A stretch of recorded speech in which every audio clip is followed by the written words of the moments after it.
আমাৰ ছাত্ৰ-ছাত্ৰীসকল তোমালোকৰ যিটো এনএমএছ পৰীক্ষা আহিলে চ' তাৰ বাবে মই তোমালোকৰ লগত আলোচনা কৰিম কেইটামান ইম্পৰ্টেণ্ট কুৱেশ্যন যিখিনি তোমালোকৰ সমাজ বিজ্ঞানৰ হয় ঠিক আছে ভালদৰে চাবা সমাজ বিজ্ঞানৰ ভূগোল পাৰ্টৰ ইয়াৰ পৰা তোমালোকৰ প্ৰশ্ন দেখিবাই ঠিক আছে এতিয়া আমি আলোচনা কৰিছো প্ৰথম হৈছে কোনটো অঞ্চলত জনসংখ্যা আটাইতকৈ বেছি যদি চাওঁ তেতিয়াহ'লে এনচাৰ হ'ব পূব এছিয়াত নেক্সট হৈছে কোনখন মহাদেশৰ জনসংখ্যা সৰ্বাধিক এছিয়া মহাদেশত 2011 চনত অসমৰ জনসংখ্যা কিমান হৈছে 3.12 কোটি অৰ্থাৎ এনেকুৱাকৈ থাকিব পাৰে 3,11,69,362 জন থাকিব পাৰে গতিকে যদি এনেকৈ শৰ্ট ফৰ্মত থাকি যায় নেক্সট তলত উল্লেখ কৰা কোনখন মহাদেশত মানুহ স্থায়ী বসতি নাই সেইটো হৈছে এণ্টাৰ্কটিকা বা কুমেৰু মহাদেশত পৃথিৱীৰ ভিতৰত আটাইতকৈ জনবহুল দেশখন হৈছে চীন ঠিক আছে তলৰ কোনটোৱে পানী সংৰক্ষণত সহায় কৰে বৰষুণ পানী জমা কৰি থলে নিৰ্মল পানী পাবলৈ কি কৰিব লাগিব ইয়াৰ এনচাৰ চিটো হ'ব পানী উৎস প্ৰদূষিত নোহোৱাকৈ ৰাখিব লাগে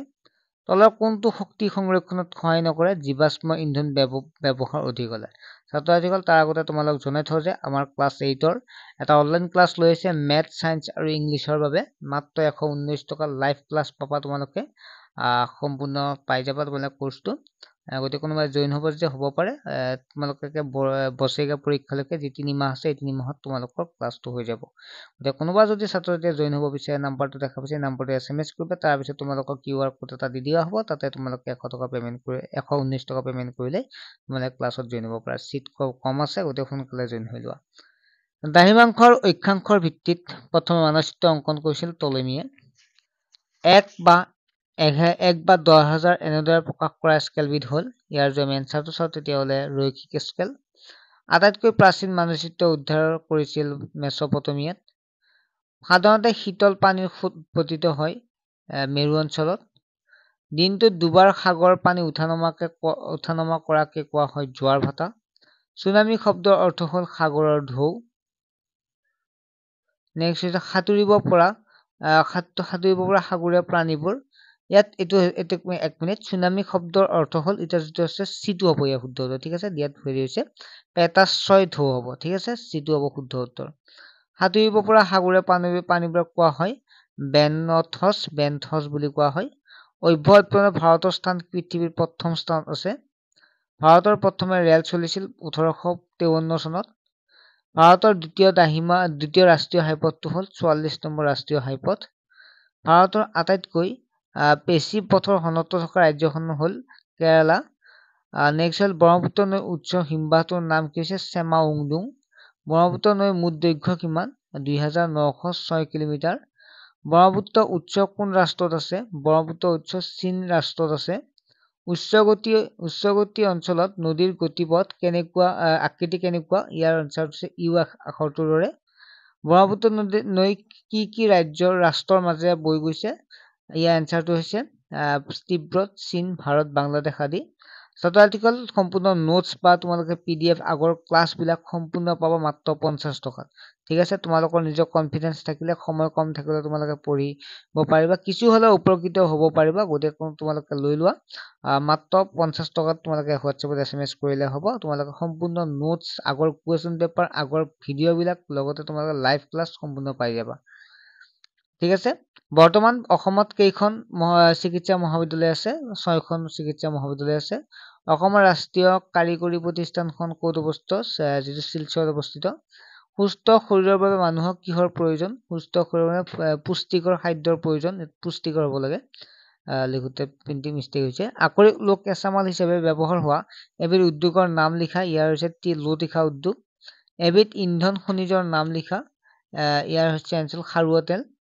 ভাৰতৰ এখন কপাহ উৎপাদন কৰা ৰাজ্যৰ নাম লিখা যিটো মহাৰাষ্ট্ৰ ভাৰতৰ আটাইতকৈ অধিক পৰিমাণে ব্যৱহৃত পৰিবহন সেৱাবিধৰ নাম লিখা ইয়াতে ৰেল পৰিবহন বৃত্তিমূলক শিক্ষা কাক বোলে যিবিলাক আনুষ্ঠানিক শিক্ষাৰ উপৰিও যি শিক্ষাৰ দ্বাৰা উপাৰ্জনৰ পথ মুকলি হয় তাকে বৃত্তিমূলক শিক্ষা বোলে মানৱ সম্পদৰ মূল চালিকা শক্তি কি হয় স্বাস্থ্য উপযুক্ত শিক্ষা আৰু প্ৰশিক্ষণ গ্ৰাম্য বসতিৰ মূল ভিত্তি কি হৈছে ইয়াৰ আন্দাৰ কৃষি হ'ব ঠিক আছে গ্ৰাম্য অঞ্চলত নগৰ অঞ্চলৰ জনসংখ্যা ঘনত্ব কি অধিক হয় ভাৰতৰ প্ৰায় 1.5% লোক গাঁৱত থাকে 70% লোক গাঁৱত থাকে কোন ঠাইত থুপ খাই থকা বসতি কোনো ঠাইত থুপ খাই থকা বসতিক কি বুলি কোৱা কেন্দ্ৰীভূত বসতি বুলি কোৱা হয় বসতিক কেইটা ভাগত ভাগ কৰা হৈছে দুটা ভাগত গ্ৰাম্য আৰু নগৰীয়া বসতি গ্ৰাম্য অঞ্চলত কিমান লোকে কৃষি কাৰ্যৰ লগত জড়িত? 70% লোকে গ্ৰাম্য অঞ্চলত কৃষি কাৰ্যৰ লগত জড়িত।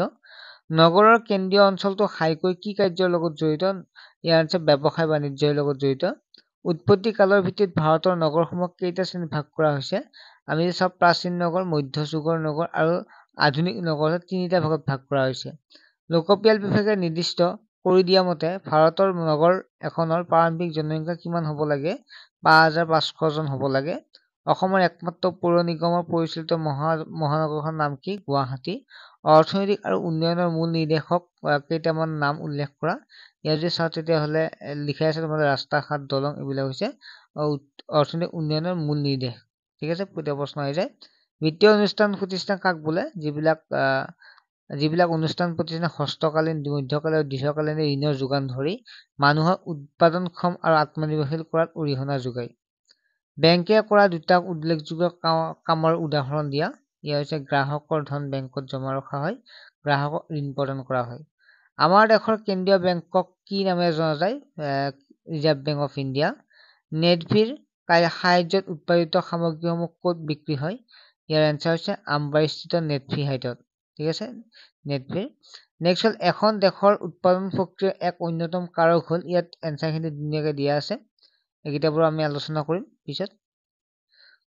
তোমালোকে চোৱা, তাৰপিছত চোৱা এনচাৰবিলাক ধুনীয়াকৈ দিয়া আছে। তোমালোকে নোটছটো দিলে গম পাই যাবা।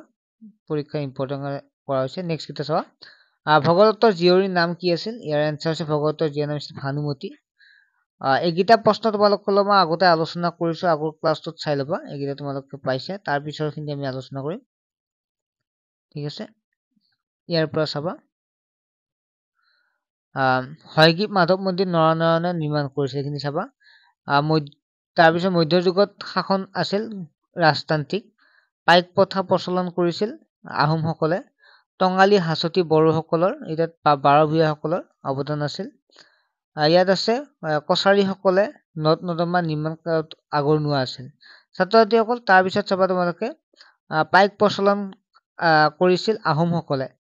ঠিক আছে, বাকীখিনি তোমালোকক নেক্সট ক্লাছত মই দৰকাৰ হ'লে বুজাই দিম, চিন্তা কৰিব নালাগে। আৰু এইকেইটা ইম্পৰ্টেণ্ট, তোমালোকে এইকেইটা চাবা। 1856 চনৰ আইনটো সাগৰ যাত্ৰা বাধ্যতামূলক কৰা। 1857 চনৰ 29 মাৰ্চৰ যি আছিল মংগল পাণ্ডেক সামৰিক বিষয়া আক্ৰমণ। 1858 চনত ভাৰতৰ শাসনভাৰ ৰাণী ভিক্টোৰিয়াৰ অধীন। 1828 চনত গোমধৰ কৰ বিদ্ৰোহ। 1861 চনত ফুলগুৰি ধাৱা। কলম্বাছে আমেৰিকা আৱিষ্কাৰ কৰিছিল। উইলিয়াম হকিন্সে ইংৰাজ কটকী আছিল। ভাস্কো দা গামা পৰ্তুগীজ নাভি আছিল। দ্বিতীয় চাৰ্লছ পৰ্তুগীজ আছিল। পুলিকট পৰ্তুগীজ ৰাজকুমাৰ আছে।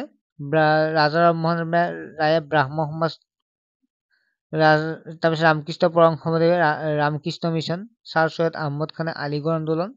গোবিন্দ ৰাণে প্ৰাৰ্থনা সমাজ। দয়ানন্দ সৰস্বতীয়ে আৰ্য সমাজ। মাধৱ কন্দলীয়ে ৰামায়ণ ৰচনা কৰিছিল, অসমীয়াত ৰামায়ণ। নেক্সট হ'ল সুকুমাৰ বৰকটে হস্তি বিধানব। পুৰুষোত্তম বিদ্যাশীষে ৰত্নমালা। ভট্টদেৱে কথাগীতা। বলদেৱ সূৰ্যখুৰী দৈব্ৰগে দৰং ৰাজবংশালী প্ৰতিষ্ঠা কৰিছিল। ছাত্ৰ ছাত্ৰীসকল যিমান পাৰো চেষ্টা কৰিছো তোমালোকক কিছু হ'লেও উপকৃত কৰিবৰ কাৰণে। গতিকে নোটছখিনি ল'লে বেছি সুবিধা হ'ব, মই কাৰণ ভিডিঅ'ত এটা সম্পূৰ্ণ দিয়াও অসুবিধা হয়। আৰু আগৰ ক্লাছবিলাকো পাই যাবা। ঠিক আছে, নেক্সট লগ পাম। আৰু তোমালোকৰ যিটো কোৰ্চটো আছে, কোৰ্চটোত জইন হ'ব পাৰিবা। মাত্ৰ 119 টকাত তোমালোকে ধুনীয়াকৈ পঢ়িব পাৰিবা ঘৰত বহিয়ে লাইভ